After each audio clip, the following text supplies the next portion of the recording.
কুড়িগ্রামের ফুলবাড়ী উপজেলার সদর ইউনিয়নের পশ্চিম পানিমাছ কুটি গ্রামে একটি কবর খননের সময় দুপাশের গায়ের মাটিতে আরবি হরফের মতো ছাপ বের হয়ে আসে। এ খবর ছড়িয়ে পড়ার সাথে সাথে ওই ছাপ দেখতে উৎসুক জনতার ঢল নামে। ভিড় সামলাতে শেষ পর্যন্ত কবরের পাশে মোতায়েন করা হয় পুলিশ। বৃহস্পতিবার সকালে এই ঘটনা ঘটে। আমি কিন্তু সবসময় কবর ঘুরে বেড়াই, যেখানে খবর আমি যাই।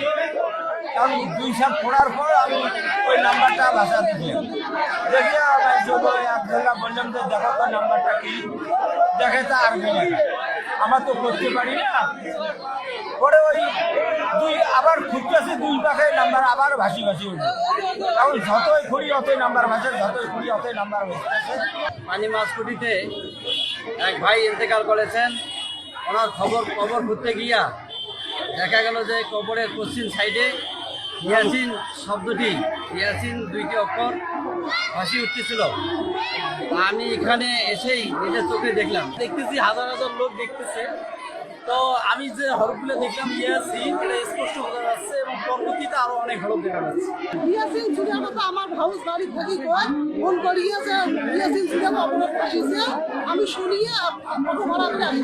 পশ্চিম পানিমাছ কুটি গ্রামের মৃত জব্বার আলীর পুত্র ইসমাইল হোসেন গতকাল বুধবার রাতে হৃদরোগে আক্রান্ত হয়ে ঢাকা মেডিকেল কলেজ হাসপাতালে ইন্তেকাল করেন। তার মরদেহ দাফন করার জন্য ওই কবর খনন করা হচ্ছিল। কবরের আকার যত বড় হতে থাকে আরবি হরফগুলো মুছে যাচ্ছিল না, বরং আরো স্পষ্ট হয়ে ওঠে। পরে দুপুর 2:15টার দিকে ইসমাইল হোসেনের মরদেহ ওই কবরে দাফন করা হয়। কবরের গায়ের এক পাশে আরবি হরফে বিসমিল্লাহ, ইয়াসিন ও অপর পাশে মিম হা মিম হরফের ছাপ রয়েছে বলে জানান এলাকাবাসী।